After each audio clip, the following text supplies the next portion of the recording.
the meeting, and that order is the following. Pursuant to Governor Baker's March 12, 2020 order suspending certain provisions of the open meeting law, General Laws, Chapter 30A, Section 18, and the Governor's March 15, 2020 order imposing strict limitation on the number of people that may gather in one place, this meeting of the Town of Harwich Conservation Commission on June 3rd, 2020 at 6:30 p.m. will be conducted via remote participation. Specific information and the general guidelines for remote participation by members of the public and/or parties with a right and/or requirement to attend this meeting can be found at the Town of Harwich website, www.harwich-ma.gov. For this meeting, members of the public who wish to watch the meeting may do so via recording on demand on the Harwich Channel 18 website. Okay, so the meeting is called to order. I hope everybody's doing well. Thank you all for attending. And the first item on the agenda is a request for the Conservation Commission to hold a conservation restriction from the Harwich Conservation Trust. Good evening, Mike. Do you want to provide us a summary on the request? Yes, good evening, Brad and members of the Conservation Commission, and Amy, thank you for the opportunity to join your agenda. So this proposed vote for your consideration includes what Brad described as a commitment by the Conservation Commission to hold a permanent conservation restriction over an approximately 6.65 acre property that Harwich Conservation Trust is describing as the Sand Pond Woodlands project. Within your vote tonight, I'd also ask you to consider supporting a letter of support for the Harwich Conservation Trust's application to a state grant program called the Conservation Partnership Grant Program. You have a draft letter of support, I believe, as part of your meeting materials for your consideration. I'll give you some project background. Is there a screen share opportunity with that watershed map, Amy, or is it something that was distributed by PDF? Oh, sorry, can't hear you. Sorry, I muted myself. I can try to bring it up. I'm not in Dropbox on this computer that I'm on right now. They do all have it as a PDF in their Dropboxes. Okay. I can speak to that then. Okay. Yes. So Conservation Commission members, I just ask you to look at the PDF, which includes a map of the property that's the subject of your vote of support for a letter of support for the trust state grant application, as well as if the trust is successful with the grant application, a commitment to hold a conservation restriction over the property, which is a requirement of the State Conservation Partnership Grant Program. So by way of background on this particular landscape, this is, again, an approximately 6.65 acre property that is located off Deacon's Folly Road. And it is the last acreage that is needed to complete the conservation assemblage that is known as the larger Sand Pond Woodlands trail destination. That trail destination has public access from town conservation land fronting on Great Western Road. Many of you might be familiar with that trailhead and the loop trails that run from that trailhead along a ridge over the Herring River, and then easterly towards lands held by the Harwich Conservation Trust and Sand Pond bordering this assemblage off to the east and south. I'm getting a little echo on my end, so I'm just waiting for the echo to catch up. So in the fall, this 6.65 acre property was approved by the Town Planning Board for a 7-lot subdivision. Harwich Conservation Trust negotiated an agreement with the owner of the 7-lot subdivision for acquisition of the property. The trust needs to raise $1,225,000 for this project. The owner of the property needed to close before the trust could raise that amount. So in those instances, we call on our project partner, the Compact of Cape Cod Conservation Trust. Thank you, Amy. The Compact of Cape Cod Conservation Trusts, which is a nonprofit regional land trust service center, to step in and what we call pre-acquire the property on our behalf to meet the seller's closing timeline requirement, but to give the Harwich Conservation Trust the breathing room in order to raise the funds necessary to complete the project. The Compact did step in on HCT's behalf in December and is now, as a buy and hold agent, holding the property while Harwich Conservation Trust works towards raising that $1,225,000 by December 31 of this year. We're fortunate that two anonymous donor families have pledged $1 million towards this $1,225,000 project, so we have $225,000 left to raise. The state grant maximum is $85,000. Conservation Partnership Grant is the application for which we're seeking your letter of support tonight.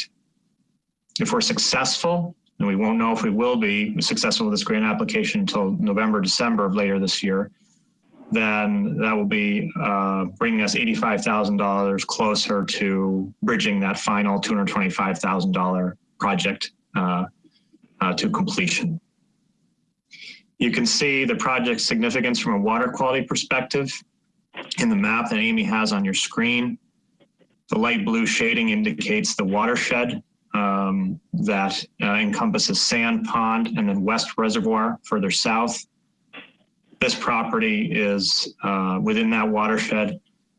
We know that septic systems associated with proposed 7-lot subdivision of this property could have negative impacts to the water quality of Sand Pond.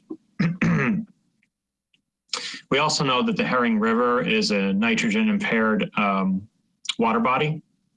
So by conserving this property, we're also helping the taxpayers long-term by reducing the need to remediate nitrogen within this watershed. The fact that it is the last acreage in the Greater Sand Pond Woodlands Trail Complex is significant. Roughly to the west, adjacent to the west and south, there's over 70 acres of existing town conservation land comprised of, as you see some of the dates there from some of the labels, comprised of 50 plus acres of town conservation land voted favorably by town meeting voters in 1994, 2.63 acre property off to the northwest that was bequeathed to Harwich Conservation Trust by Lamont Smith. There was also an acquisition by the trust in the early 2000s of 5.92 acres with 775 feet of shoreline on Sand Pond. There was a donation by Dorothy Finney to HCT, which includes a certified vernal pool. And in 2014, the trust acquired 11.34 acres, which includes 7 acres of working cranberry bog. That 11.34 acres contained a potential house site. If a building was positioned there, would have been right opposite the town swimming beach. That working cranberry bog is leased by HCT to a local grower. There's trails throughout the area. Preserving this Sand Pond Woodlands property would enhance the visitor experience, preserve the scenic views. In addition, it preserves important wildlife habitat and buffer to a wetland resource. That's the background on that property. I'm available to answer any questions. Thank you, Mike. Thank you for all your effort on this and also for preparing the support letter for us.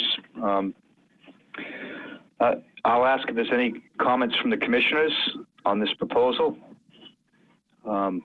Starting with Carolyn. No, I have no comment. It sounds wonderful. Okay, thank you, Carolyn. Stan? No questions. Sounds good to me. Okay, let's see. Ernie's on. No, I have no questions at all. Thank you. Okay. Any of the commissioners on? I can't see if there's someone else on tonight. Just the four of us? John and Jim are on. Okay, sorry about that. Yeah, for some reason I can't see you. Okay, John? Yeah, I don't have any comments except I fully support this. All right, and then finally, Jim. Yep, I'm entirely supportive and no questions. Okay. Again, thanks for preparing the letter, Mike. I think the only change I'd ask for is to include Amy in the CC list. So conservation agent will be copied as well. And if any, it sounds like there's no further comments on the support letter. And so I'd like to make a motion that the Conservation Commission supports your activity and as well as and provides a support letter for this project. Thank you. May I offer one more item? Sure. Thanks, Brad. Just to be clear, so the commitment for you to hold the conservation restriction, you'd only have to act on that if the trust was successful with qualifying for the state grant. We hope we're successful. Right. And I wanted to also just thank you for your support of this project. I'll wait till you vote. Okay. Well, I greatly appreciate all that you do in this field, Mike. So we're very thankful for that. Okay. So did we get a second? I second it. Okay. Thanks, Stan. Any further discussion? Okay. Anything All from the those. audience, Brad? What's that, Stan? Anything from the audience? Oh, okay. Any comments from the audience on this project?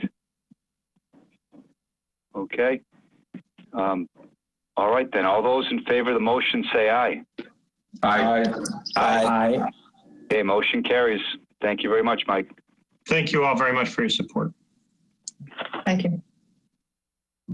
Okay, next on the agenda, we have a request for termination of applicability for 12 Aaron's Way, map 60, parcel G7-5.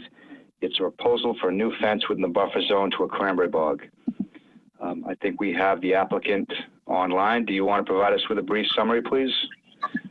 Yeah, it's basically, it's a 5-foot tall black coated chain link fence with wooden pressure treated posts. And I think at the closest point, it's about 50 feet from the boundary of the wetland.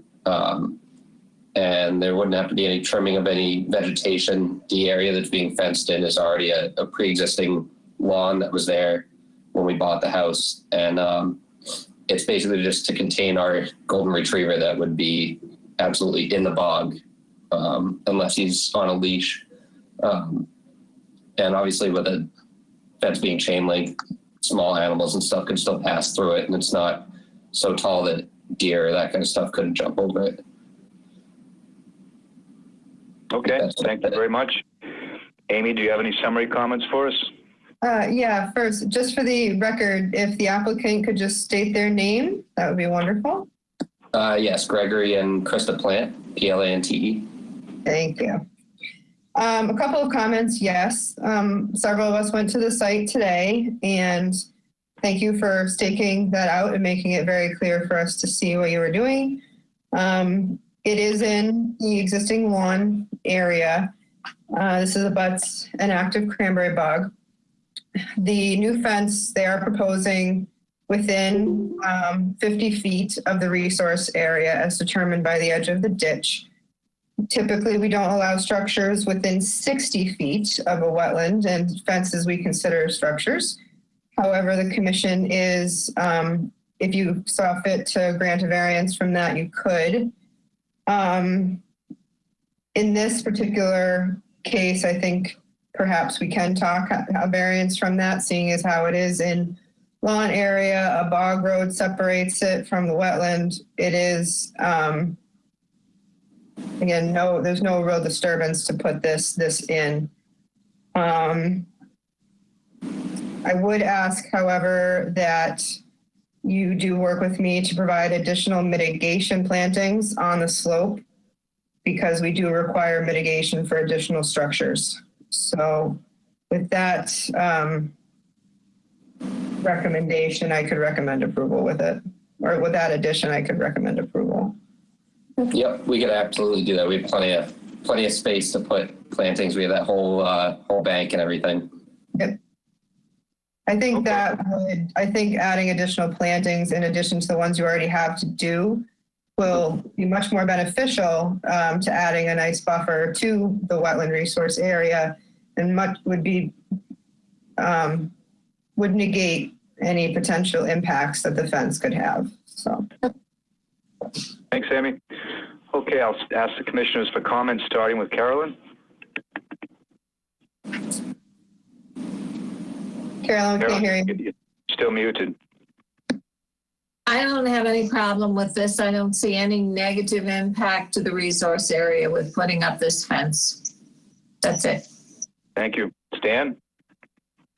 Yeah, I agree with Carolyn, and I don't have a problem with the fact that the fence won't be raised either, because again, it's a lawn area and there's plenty of natural area around for any wildlife can maneuver and go to wherever they want to go. I mean, and if it's any turkeys or anything like that, so they could certainly fly over any fence that's there.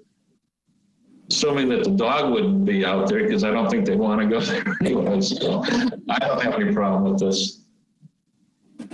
All right, thanks, Stan. John? Yeah, I don't have any problem either. I just like to make sure that there are some plantings done. And I guess my question is, we usually require 2 to 1 outside the 50, but how do you calculate area for a fence? It's a little unclear to me how you'd come up with that number. Yeah, I was going to ask about how many you would want us to plant, that sort of thing. Yeah, we can, so usually you look at where the posts are going to be and you say, well, what that area is. And then obviously the fence is very thin, but it's like just use like an inch wide or something like that. So we can find it close to a total area of the fence and work with that. Okay? Okay. All right. Ernie, you're up.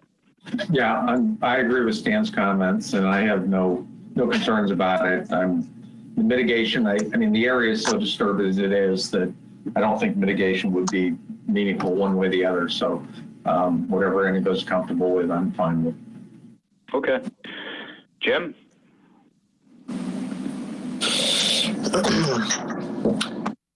Yeah, I don't really have a problem with the fence. I would like to point out that cranberry bog is Coy's Brook. It basically runs right through it. You might have seen that on the site today, which is one of our more significant streams in Harwich, where we don't really have freshwater rivers or streams. The bog just happened to be built around that stream. So it is important in that directly connects to Herring River. And as far as water quality and whatnot. However, I don't really have any issues with the fence, so no other comments. Good, thanks, Jim. And I do agree with all the previous comments as well. I rarely support variances in this type of location, but I think that with the bog road and the separation and the plantings, it is truly it fits in to our variance language. So with that. Any comments from the audience? Seeing none, does one of the commissioners would like to make a motion? One other question. How does the cat get along with the dog? The dog wants to be friends with the cat. The cat doesn't really want to be friends with the dog. That's normal. Okay. They coexist. Yeah, good. Sounds about right. For the commissioners, just so you know, if you're going to recommend approval, it would be approval with a -3. Thanks, Amy. Okay, I'll make a motion to approve application for determination ability for with a -3 determination. Okay, can we have a second, please? I'll second. Seconded by Carolyn. All those in favor say aye. How can we say no? Aye. Okay, motion carries unanimously. Thank you very much. Thank you very much. Thank you all very Appreciate much. it. We'll have that out to you in a week or so. Okay? Thank you very much. All right, have a good night. You as You well. too. Okay, next we have a request for termination of applicability for 290 Main Street, map 46, parcel M5-4, proposal to construct a garage. Do we have a representative here for the applicant? Yes, good evening, Chairman. John O'Reilly representing the applicants, Michael and Tara Horton. Can everyone hear me okay? I'm calling in. Yeah. We are proposing the request for determination is to construct an attached single-car garage on the eastern portion of the existing dwelling. The addition of the garage is designed to meet the existing grade at the slab of the top of the driveway and provide the 20-foot setback from the property line. The building itself is proposed just shy of 84 feet away from an isolated vegetated wetland. All of the work is beyond the 50-foot, but there is the existing driveway, which will serve as access to the construction site, as well as the daily vehicles that the Hortons will be, as they use the property. So I originally had filed a plan dated May 18th that had just over 560 square feet of mitigation. Upon contact with Amy, she reminded me of your 2-to-1 mitigation requirement for work within the 50 to 100. And I did revise the plan. I'm sorry you probably do not have paper copies of it. It was dated May 29th, and I believe Amy and staff received it on Monday afternoon or Tuesday morning. So the mitigation we're proposing is simply to clean up the edge of the driveway, which has quite a bit of debris, some dead wood, some vines, some invasives, but also some naturalized shrubs as well. So what we'd like to do is clean that up, keeping the viable shrubs in their place, and then simply plant a series of sheep laurel and high bush blueberry. We're counting a range of shrubs between 25 and 30 for the sheep laurel, and then 12 to 17 shrubs for the high bush blueberry. The proposal is asking to remove 2 pine trees, and we're replacing them with one with a scrub oak, which is planted on the south side of the driveway within the mitigation area, as well as a gray birch, again, planted on the south side of the driveway. The entire mitigation area will be covered with a layer of loam, and drought-tolerant grass seed will be planted and allowed to naturalize. So I'd be happy to answer any questions the commission may have at this point. Okay, thank you. Amy, do you have a summary for us?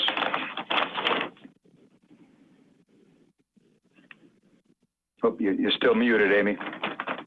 Sorry. Trying to get used to this share screen option too. Can you see it? Yes. Yeah, it's working. Yes. Look at that. Technology. I don't have too many comments. My biggest comment was for the applicant to beef up the mitigation, which they have done. There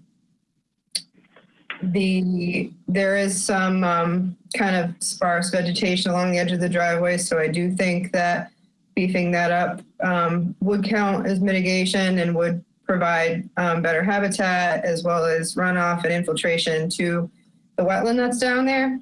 I would recommend that they remove some of the brush that they've been piling in that area in order to let things grow better. And I recommend, driveway be pervious, as you said, with gravel, no hardening, and that roof runoff from the new structure go into dry wells or French drain. With the new planting plan and the conditions I had mentioned, I would recommend approval with a -3. Thanks, Amy. Okay, comments from commissioners, starting with Carolyn. It sounds fine to me. We did notice that there were brush and clippings that had been thrown into that area to the right of the driveway where the proposed mitigation is. And as Amy suggested, that needs to be cleaned up. And in the future, that cannot be a dumping spot for brush. Thank you. Okay, next is Stan. Yeah, I was just looking at the drawing. Again, I guess I'm focusing on the same thing Carolyn was talking about. And it might, I guess I'm concerned, we're not talking just where the plantings are going to be, but that whole length of the driveway up to the street, it looks like there could have been some dumping there. So I'm saying that whole area right at the driveway should be kept clean and not be a dumping ground. Other than that, I'm off.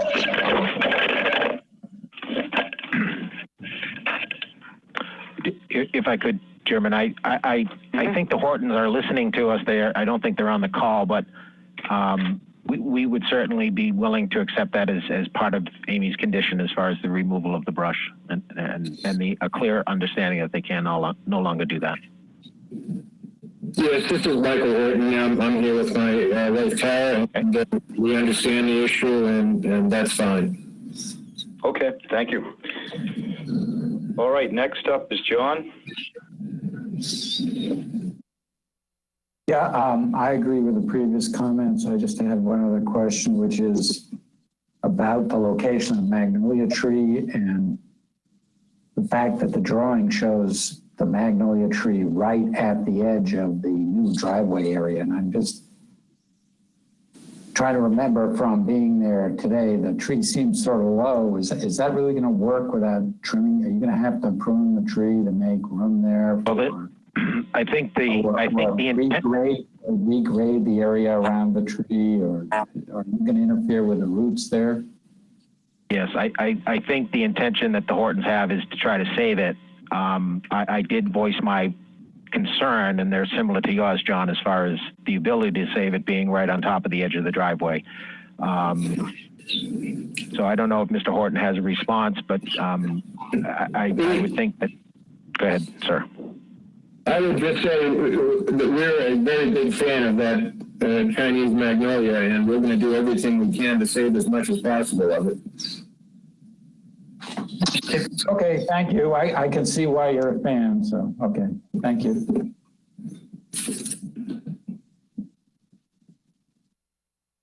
Okay, Ernie.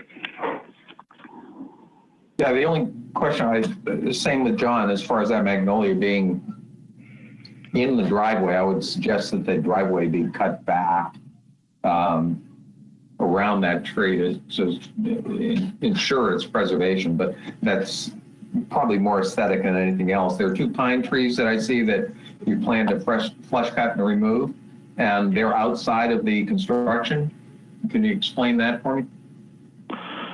Well, sure. The one closest to the garage is actually leaning a little bit towards the building, and the owners would like to remove that. And I believe the lower one does also have a lean to it, and they were looking to remove those.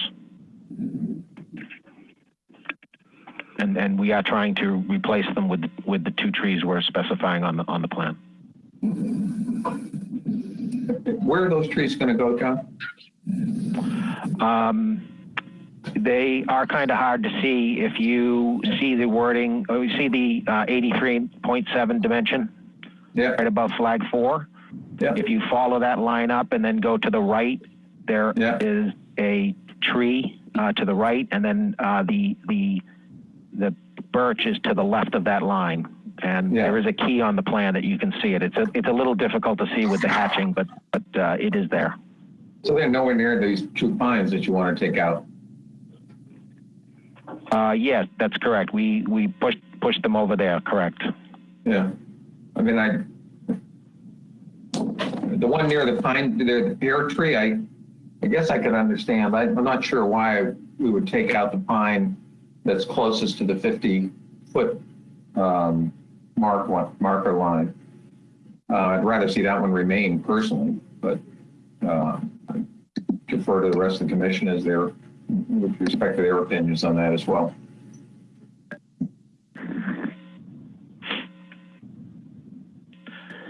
Okay, finally, Jim.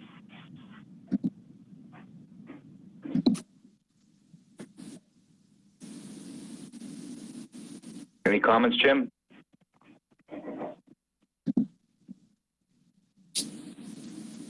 I'm not sure if we lost him.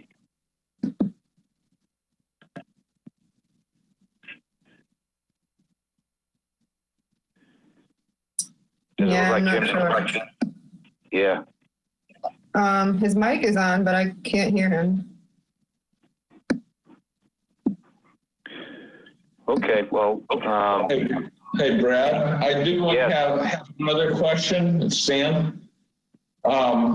We've been focusing on those other trees, and as I was trying to envision the driveway there today with all the big pine trees and the magnolia, what about the pear tree? Is that going to come into play at all? Do you have to do any pruning or anything, or is that going to be okay the way it is? Like the magnolia, we're going to try to save the pear. It does say on the plan to remain. We may have to limit up to provide access to the garage, but the intent is to leave it. Well, that's two of the trees, and I guess the magnolia and the pear, I know you want to keep them, but I guess the question is, what if they can't be saved? Then what? If I might, the pear tree, if it's a Bartlett pear, it may be mildly invasive anyways. So regardless, I mean, I know you want to keep it, but if it was a loss, I don't think environmentally it would be a big deal. And then magnolia too is more of an ornamental tree. So while they're both aesthetically very nice, as far as conservation is concerned, I don't think they're an issue if they were to be lost. Just my 2 cents. Okay. I'm going to see if Jim has any comments. Can you hear us, Jim? Yeah, Brad, are you able to hear me now? Yes. Okay, yeah, I actually have no further comments anyway. Okay. Any comments from members of the audience? Okay, seeing none, would one of the commissioners like to make a motion?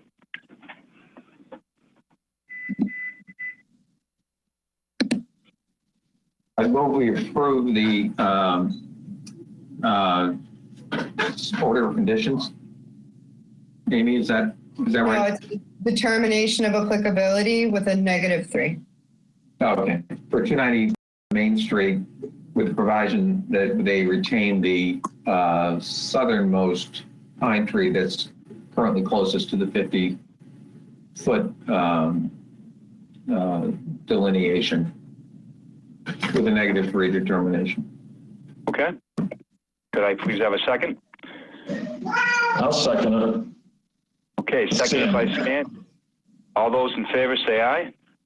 Aye. Aye. Aye. Aye. Okay, motion carries unanimously. Mr. Chairman, All right, can I thank ask you. a question? If that tree in the future that is on the southern side, if it gets worse, has infestation problems, leans worse, typically a hazard tree, if it becomes more hazardous, would be something that we would deal with administratively. Just wanted to make sure that was okay with the commission in the future if that tree does become a problem. I would say so. Yeah. Yeah, I'm agreeable with that, Amy. Yeah, I have no problem with that. Fine. All Thank right. you very much for that clarification. Yep. And thank you for your time. No problem. You enjoy the night, folks. Thank you All very right. much. Same to you. Okay, next on the agenda, we have a notice of intent for 46 Indian Trail, map 34, parcel K3-2, proposal for new dwelling. The applicant has asked for a continuance until July 15th, 2020, and I move that we grant that. Can I have a second, please? I'll second. Second. Okay, seconded by Carolyn. All those in favor say aye. Aye. Aye? Aye. Okay, motion carries. Next, we have a notice of intent for 220 Long Pond Road, map 102, parcel K2. Proposal to remove a walkway, steps, and retaining wall, and construct a new walkway, landing, stairs, and stone wall with planting area to prevent erosion. The applicant has, well, I guess I should ask Amy what the status of this is. Are we looking for a continuance here? They are. We kind of found the root of some confusion between Natural Heritage and the applicant. So we were hoping to have new information tonight, however, from Heritage giving the approval, but we don't have that yet. So they would like one more continuance until June 17th. Okay. All right, well then I move that we grant that continuance until June 17th, 2020. Second, please. Okay, seconded by John. All those in favor say aye. Aye. Okay, motion carries. All right, moving on. We have an extension request for 56 Permaqueen Lane, map 24, parcel H17, proposal for a new dwelling. And it looks like they're seeking a continuance until June 17th, 2020. Any information we should know about this one, Amy, or just simple continuance? Just a little bit of background. Nothing to open up a hearing or anything, but they were really hoping to be able to talk face to face to the commission about this because there's a long history to this project. And about half of the commissioners weren't present the last time this came in front of us. So, I mean, I've told them that likely that public will be invited to sit in on a meeting in face to face for a while. But they didn't get me the documents needed or that they wanted to provide me. So I suggested one more continuance until June 17th and for them to be prepared June 17th to discuss this. Okay, thank you. Well, then I move we grant the continuance for this extension request, 56 Permaqueen Lane, until June 17th, 2020. Have a second, please? I'll second it. Okay, seconded by Carolyn. All those in favor say aye. Aye. Aye. Okay, motion carries. Well, this is a light agenda, which is okay. So we have discussion. And on Monday, we had a couple filings for the next meeting. So. Okay. All right. Well, I guess I'll just go through the two items that are up there, and if there's any further business, folks can bring that up after we cover the first two. And the first one is the management plan for the bogs, Bell's Neck Conservation Area. And I did discuss this with Amy earlier, and we really haven't had too much happen since the last discussion on this. I do know that mosquito control has removed a board from the northern section of the bogs, and so the ditches are quite dry right now. So I just wanted to bring that to everyone's attention and see if anyone had any thoughts on that. Any updates from your end, Amy? No updates. Happy to help however we can put a document together. I would just say in response to your comment, Brad, about the ditches being dry, that we monitor that because some of the vegetation that is growing in that northern bog does like to have its feet wet or roots wet. So staying in prolonged drought, especially through the summer months, might not be ideal. So I'd like to keep an eye on that, and we can discuss with mosquito control about letting some water in periodically, potentially. That's my comment on that. Sure, thank you. Yeah, and I think we can be proactive, and if we feel like we need water in there, we can just make it happen and inform mosquito control, what we're doing. I think their interest is to have a little standing water, but it doesn't mean that it has to be none. So, and also I agree with Amy that I'm going to put some time towards the management plan as well. and try to move that along so that we can get that closer to a vote before too long.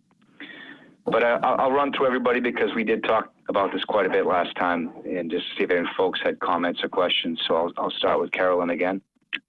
The Conservation Trust mentioned that they have a bog that's leased to a local grower.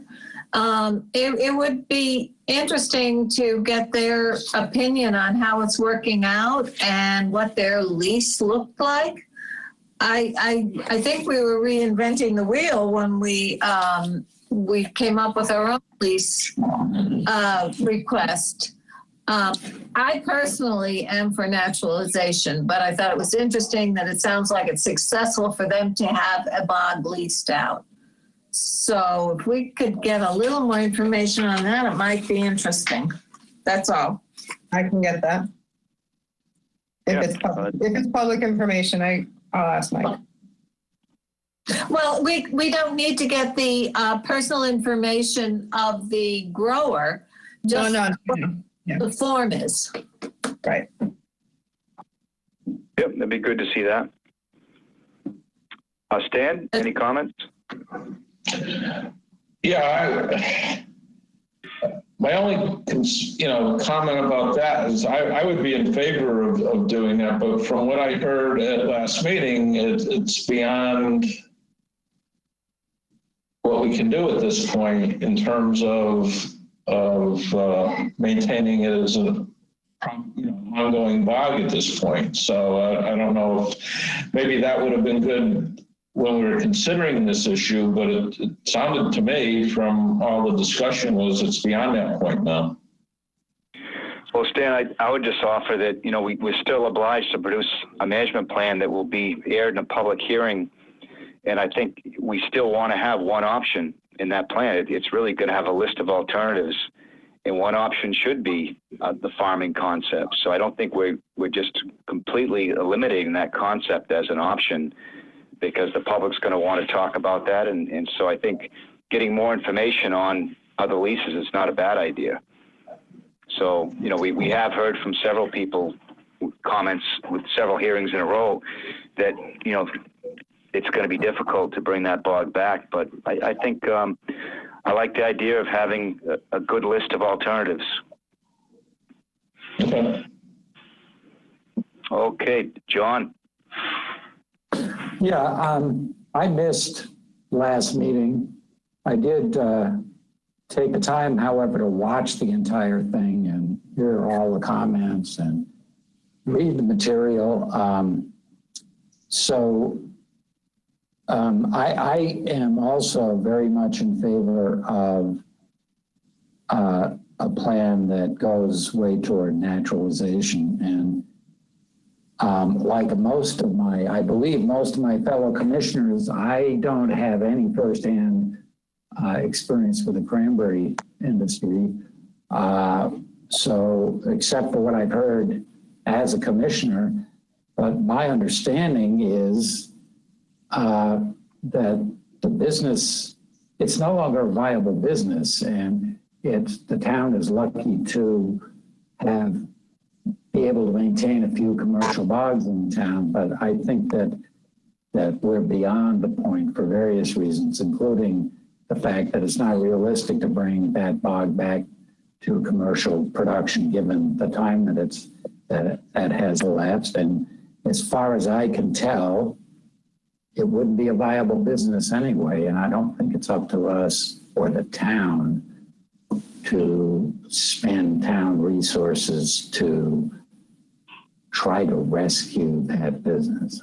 I don't support that idea. So I'm fully in favor of naturalization and getting the ecological and watershed benefits of taking it and leaving it out of commercial production.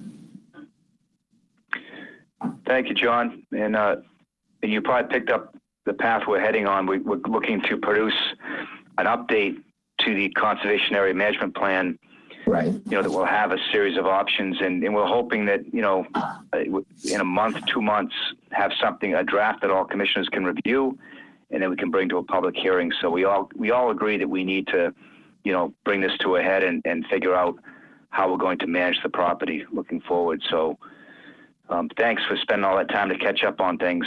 We did talk about it a fair amount last time. Yes, I noticed. Yeah. Ernie, any comments? Yeah, and it's unfortunate Mark's not on the call tonight because he had some very sincere concerns and opinions on this whole thing. In addition to which, he mentioned, and I'll preface this by saying that I mentioned early on in my comments in the last meeting that I was also in favor of naturalization. But after listening to Mark's comments, and also I guess there was some discussion about harvesting the vines that are currently in the bogs right now, and there's a number of areas that could be harvested. So we can't dismiss that. To Carolyn's point, if there is somebody in town that is looking to rent a bog, let's not give up on that necessarily for a portion of it. I don't feel that the entire bog should be rented out. I think there's limited areas for sort of saving what's there right now prior to harvesting whatever vines that are there. But I think there's quite a bit more that we really need to talk about on this before we come to some final decision on it. Okay, thanks. Jim, any comments?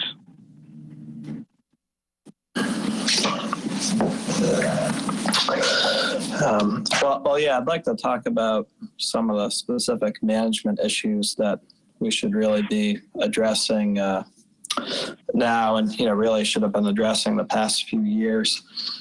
But so one question is, Amy, back at our meeting in early April, we had talked about hiring out for a small amount of Phragmites control. Any progress on that? We have a spending freeze for all of our accounts. I have to check for the wetlands account because that is a revolving account that is really for wetlands protection.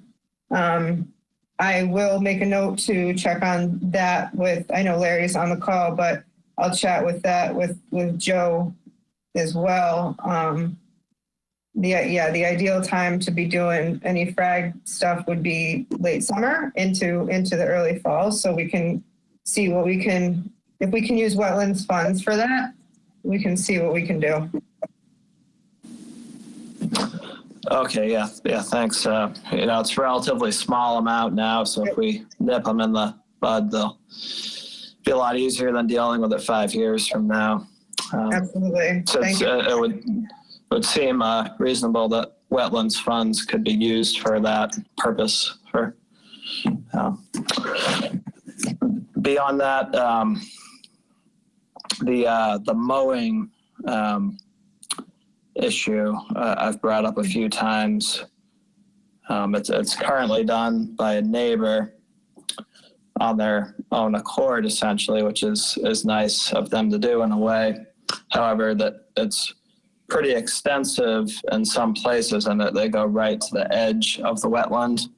And I'm not sure whether or not it's appropriate to have volunteers, operating machinery like that or not. But if it is decided that it's okay for them to do that, which I have no problem with, we really should try to gain control of what is mowed. We're essentially violating our own laws by doing that every time it's done.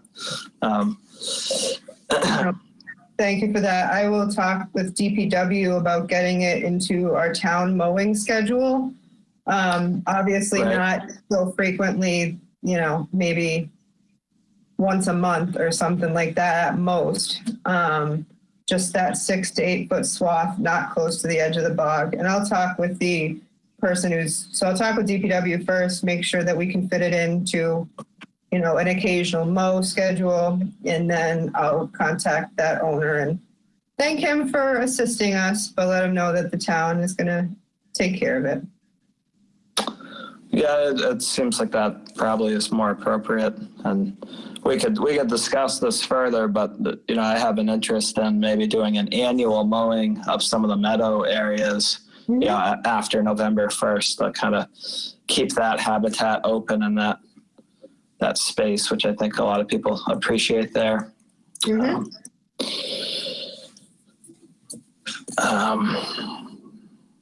Also, I forget sometimes some of these things with everything going on, so I will follow up with that.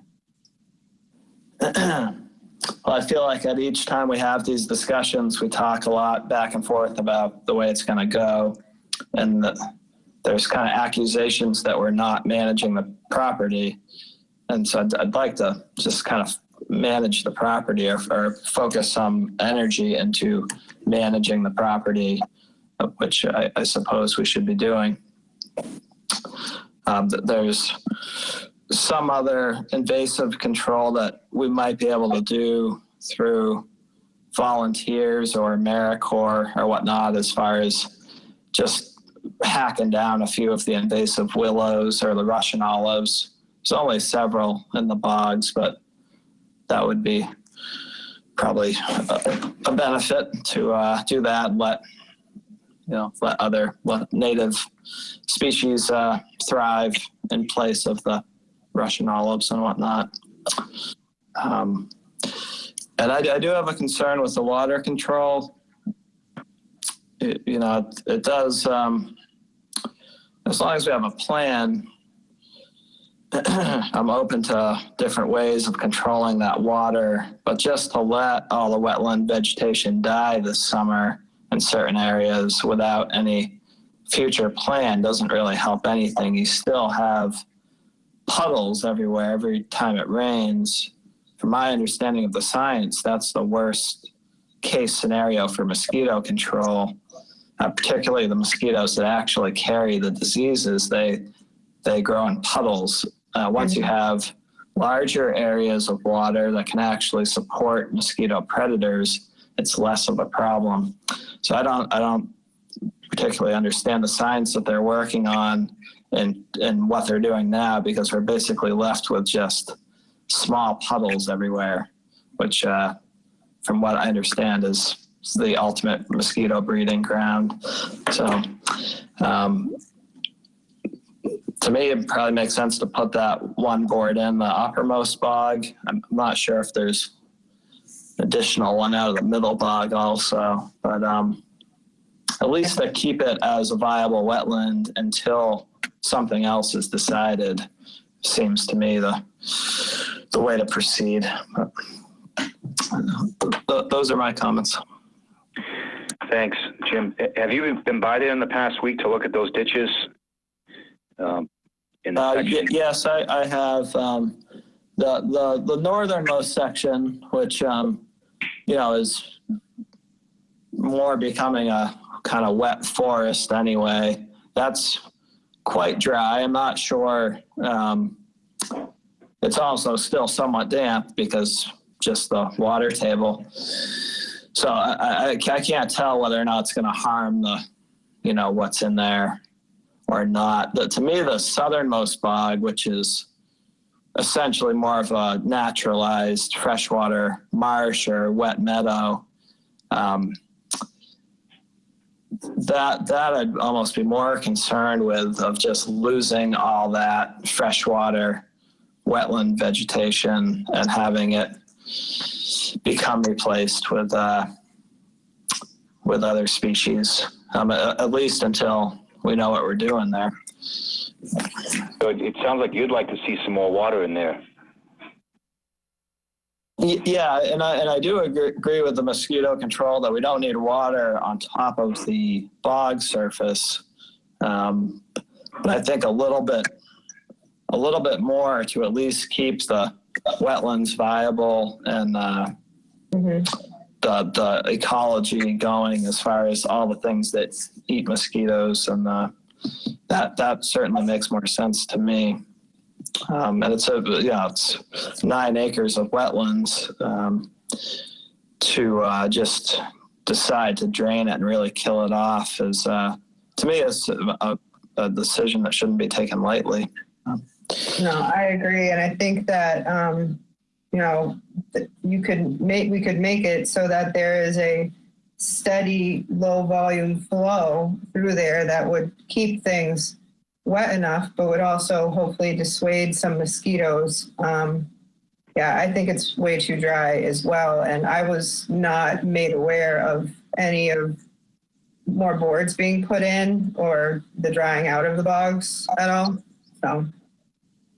Yeah, I got a call maybe 3 weeks ago from mosquito control about getting the water down a little bit more. So I think the pendulum has swung, and it's time to get a little more water in there. So what I can do is I can contact mosquito control and tell them that we're going to do this. And I think that between, I don't know, Amy, if you prefer, that we handle it, or Heinz or yourself, what do you think the best process is? To speak with them or to? Well, no, I think I'm going to speak with them because I've had a conversation with them. I think I'd like to tell them that we discussed it and that we want to see some more water back and that we're going to actively manage that. Mm-hmm. And I think with the new management plan, we're going to have seasonal direction on how board management should go that will accommodate mosquito control interests. But I think we should really assimilate that management, whether it's, doing it working together or, town staff, whatever makes the most sense. But I think everyone agrees we should be more active with that. So I can make the contact with them tomorrow. Yeah. What do you think is the best way to deal with actually adjusting the boards? Do you want to have Jim and myself go out there? Do you want to have Heinz do it? What works best? I think Heinz should be involved. I think if you and Jim want to come and do it with Heinz and myself, that would be good, so we can all be on the same page. That way. Okay. So if we'll something together, that would be good.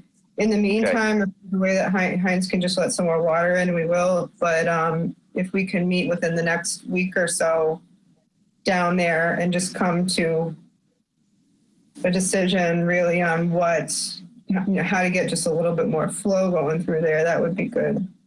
Yeah, okay. We can invite Mark because he's on the subcommittee as well. Yep. And and so I'm around quite a bit next week. I could probably even go this coming Friday, but that's pretty short notice. But next week, I think we just make it happen. And I will call mosquito control tomorrow and just let them know about our discussion. And, let's try to plan. Heinz is off on Mondays. I can't do Friday. I'm already booked up on Friday. But maybe let's try for Tuesday of next week, and I'll send an email around tomorrow. That's great. Thank you, Amy. Yep. And one more comment on Jim's. When's the best time to get out there and do this selective cutting of some of these invasives? Because I'd be happy to get involved with a volunteer crew, whether we do it right away or we do it in the fall. When do you think that should be done? I believe it's best done when it's in the midsummer, the hottest time of the year, when you're just trying to flush cut something and make it not grow back that well. It tends to grow back better, I think, if you do it in the spring. So as far as I know, the late summer is a good time. Mm-hmm. Late summer, early fall, before anything goes to seed. So. Okay. Yeah. So I mean, if we had one little work party down there and could get some trucks to, bring that brush to the dump, I think some decent progress could be made in a few hours with several people. Yeah. Okay. Well, I think we plan on it and make it happen. And I've got a large cache of loppers and tools, so I could bring those and we could have some fun with it. Yeah, Brad, Jim, I'm more than happy to help you with that too. Oh, good. Well, we'll let everybody know. Don't worry. Yep, and I can throw the stuff in the back of the truck if you want. So let me know. Oh, good. Yeah, let's plan on that. I'm going to ask Larry if he has any comments. I see Larry's on with us. and he's had an active interest in this topic in the past. I'm always looking for an excuse to use a chainsaw I have, so. Me too. To Amy's on the freeze, so we're going into next year. I know we had some discussion this morning. I think you guys will discuss it a bit tomorrow in the department meeting. We need to look at least some unfreezing of these things like that are stopping us. So we are going to have to relook at a little bit of that, but we're all nervous about going into next year and how we handle things. At the same time, too much not stop necessary actions. I also agree with the to come out with options on the bogs. This is one, Brad, you and I have always disagreed with, but to at least prejudge if I might find a way to be comfortable. I agree with it doesn't look as best possible right now, so I would not want to show on that. Yep, I appreciate that. I think it's a good idea for public viewing and comment to have a range of options, and I think that's going to be a big part of the management plan update. So, yeah, we're going to get working on that and try to make some progress soon. All right, any more comments on the bogs right now? Thank you, Larry. Anything else before we move on to Plumbers? Mm-hmm. Okay, I guess Amy can give us an update on the Plumber situation. Sure. So plovers, last year we had 2 pairs. This year we have 6. So that's a good thing for the species. We have 2 pairs at Red River. We have 3 between Bank Street and Winchmere. And we actually have a pair at the Belmont, and they are working with Audubon to do their monitoring. Winchmere employs Audubon as well to do their monitoring, but the Winchmere birds are actively using town beaches. 2 nests have hatched, one at Winchmere, one at Red River, and we're able to get a crew of volunteers so that every day of the week when they're raking Red River or Bank Street, we have a volunteer, and one of those volunteers is on call with us right now, Mr. Crabtree. Him and his daughter, Liz, are doing Tuesday morning, so thank you for that. That means I only have to do 1 day a week and then fill in, which is really great, so I can do my other work, because it becomes almost a full-time job if you if you start to have this many pairs that you have to monitor. So we have to monitor whenever there are babies that can't fly, and we have other precautions set up too. And I'm just going to kind of, if you don't mind, Brad, just because we do get a lot of views on this, I just wanted to take a minute to chat about why we do the things we do for plover monitoring and the barricades that we have put up. We have gotten some comments for the cement barricades at Red River Beach, and people are, during COVID, people are really concerned that, we're already limited so much that now if we're limiting parking, that people would have less room to go. And just wanted to remind people, you still can use really the whole beach. There's plenty of area to still walk in front of the plover fencing or to sit between there and high tide line. There is still a lot of parking there. And once the birds fledge, those barricades will go away. We do have a secondary pair at Red River that is just nesting now. So that's gonna, the barricades will most likely have to stay longer than they normally do, but we'll cross that bridge when we get there. But we are mandated by the state to do these measures. It's regardless, people said, well, we have more pairs now than we used to. Can't we ease up a little bit? And really we can't. We can't have a take, if you will, and a take means harass or harm the birds. This town faces severe repercussions if there are adverse impacts to the birds. Beaches have been shut down for a couple of years if they find that there's an action that happened to the birds that was the fault of a person or a vehicle. And we certainly don't want that to happen in Harwich. So we're trying to be we're trying to mind the regulations, but also allow for recreation. Technically, the entirety of Red River Beach potentially could have been shut down to cars, but we were able to construct the barricades and appease everybody such that we can keep 2/3 of that parking lot open between the monitoring that we're doing and keeping the barricades where we're keeping them. So I just ask people to be patient, and they'll be gone before we know it. Now, Brad, can I ask Amy a question? Sure. Thank you, Amy. I know I got a couple of emails. I always pass them on to you for a response. But, yeah, I gave you a response. Thank you. When we have a barricade across the parking to do in the beach, see people flying kites and so on the other side of the barricade. Is it just cars prohibited? Is it supposed to be people as well? It's just cars. So I got this question as well, and thank you for asking it. We do have it barricaded off so that you either have to kind of hop over the barricades or people are going slightly around. We have to make it so the birds who are actively going between the river and the town beach get our paths. We have to keep the birds. We're trying to keep the birds off the majority of the westerly part of the beach and the parking lot.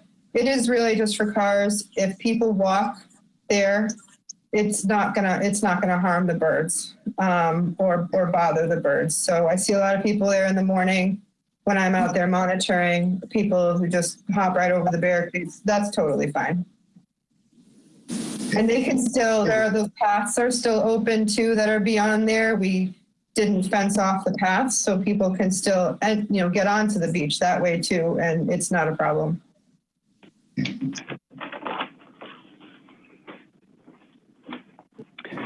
Amy, Well, thank you, comments.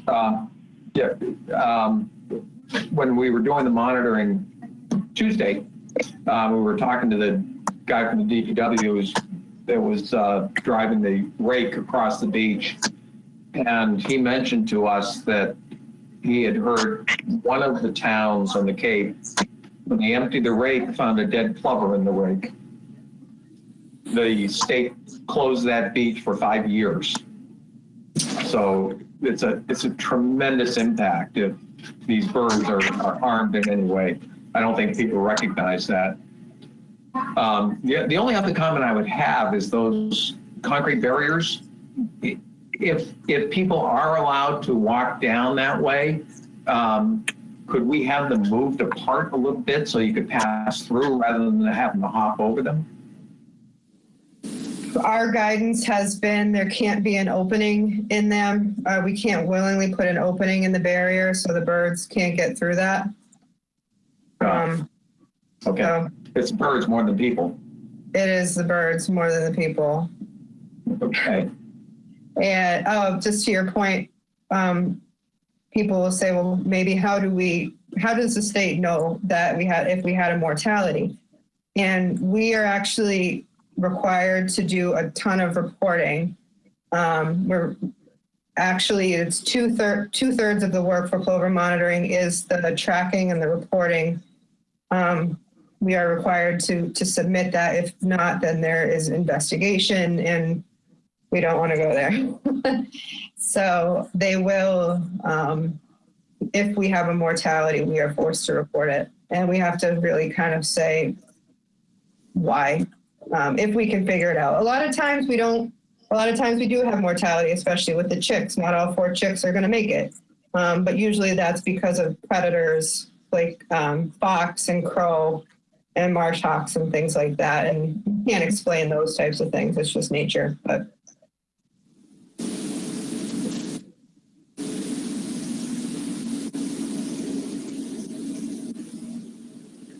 Any other comments on the Plover activity? Amy has asked for our help if we want to come. It's an early morning start. Is that right, Amy? Yeah, and I think I'm covered right now. I think we're covered. We have a rotational crew of a few volunteers. And then John graciously offered Tom Telesmanic from the Harbor Master's Office is going to be doing Fridays. So I think we're pretty covered, but it would be wonderful to have kind of a couple of fill-ins if needed for random days. I'd be absolutely happy to show you. Ernie got trained the other day, and he can tell you just how hard it is. The hardest part is getting up early. But if anybody is interested to be kind of a fill-in, I'd be happy. Actually, I will be on the beach on Monday morning. So if you want to join me and I will train you, I'd be happy to do that. Okay. Sounds like a strong coffee morning. Don't have too much. You're on the beach for a few hours and the bathrooms aren't open yet. Okay. Uh-oh. That's a consideration. Okay. Any other new business folks want to discuss?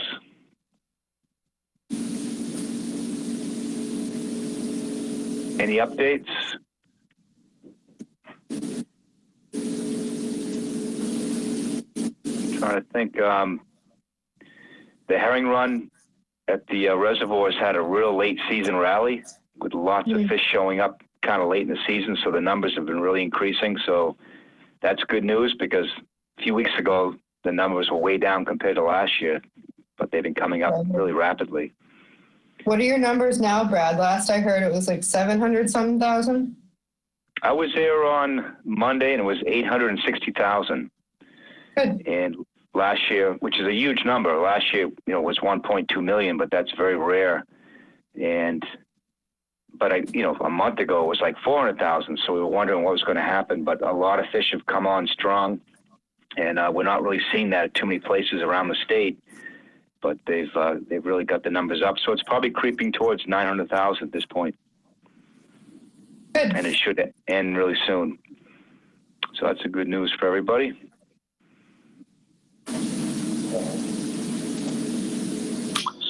Yeah, I just wanted to follow up on the Robbins Pond conservation area discussion from the last meeting. I expressed my concerns with the amount of ATV and truck use of the property. I didn't really hear from any of the other commissioners if they share those concerns. I proposed formally asking the police department to do some patrols in that area. And does anyone else have interest in that? Jim, up front, it's a real big concern. It's a growing problem that I think needs active management right away. So I appreciate you bringing this to our attention. And what do you think? What's the best vehicle to make that happen? Communications through Amy, or do we ask Larry for his assistance? What do you think is best? Amy and I had an informal conversation with the police chief 2 years ago. We were talking with him about something else, and he basically said that they're willing to help with that. I think they just kind of need the mandate from someone. I mean, to me, it seems like a good idea to kind of formally ask for certain patrols from the Conservation Commission. But maybe Amy has a different idea, or Larry. Right. Amy, possibly you can bring that to the. Amy, possibly we can bring that to the Board of Selectmen and. Sure. I started drafting a letter after our discussion. I haven't finished it yet, but just in regards to, it's particularly weekends are bad, and also, later in the afternoon, especially, when school is actually in session, it's after school time. But then again, on the weekends is when you see like the kind of the heavy partying. So I have that in a draft letter, and I'm happy to share it with the Board of Selectmen as well. Yeah, and I Yeah, think that might work, because then we can get behind it as well. great. Yeah, it's I hate to say it this way, but I mean it's an accident waiting to happen on our public land out there, and environmentally it's not good, but also it's a safety issue. Yeah. So I will. I'm going to put that on the next agenda for June 17th, and then right after that, or I can just send it to you, the draft form. You can let me know if you want me to just send it to the Board of Selectmen. Can you send me the draft and then just to take a quick glance at it and get back to you? Sure. I'm Amy, fine I with think it you going. should- Oh, you sorry, should go send ahead, that- Ernie. I was going to say, you should send that to Jim and Brad at a minimum as well. Okay. Well, can you share it with the whole commission? I mean, I will. Yeah, I should have time to square it up. It's really pretty simple letter, but I'll share it with you all. It should have it by the weekend. Okay. Fantastic. Thank you. And thanks, Jim, for keeping us aware of that. It's got some real habitat damage. It's becoming known as a regional attraction for that activity, and that has to stop. So. Oh, and the letters for the floats on the marsh will be going out this week as well. The letters are done, just have to be addressed and popped in the mail. So obviously this late in the season, they're going to be getting these letters. A lot of their floats are already in the water, but we will be checking in the fall to make sure that this is a warning. They're not allowed to put them back on the marsh. Excellent. Thank you, Amy. Yep. And we know Stan's going to keep an eye on that situation too. Yes. Absolutely. Ernie was going to go kayaking with me this year before this virus thing happened. We have to social distance in kayaks, Stan. Well, that won't be the problem. I'm still going to go with you. I'm still going to go with you, Sam. Okay. I thought maybe you could take your sailboat up the river. Well, but you need guidance. That's clear. Ernie, do the dogs know how to kayak? Oh, absolutely. They paddleboard too. Yeah, they're great at that. Better balance than I have. Wow. What kind of dogs are they? They're cockapoos. They're beautiful. They just got groomed for the first time in 3 months, and they look like shaggy dogs just beforehand. So it was long overdue. All right. We have anything else? No, this is unprecedented to get done this early, and I can't wait for the day we can all go down to, I guess it's called Seals now. It's no longer Reds. And Exactly. But that we'll have to wait for that day. Well, if there's nothing further, I guess I move that we adjourn. I'll second it. Okay. All those in favor say aye. Aye. Aye. All right. Thank you, everybody. Thanks, Amy, a lot for everything. Thanks, Larry. Thanks, Brad. Thank you. Good night. Good night.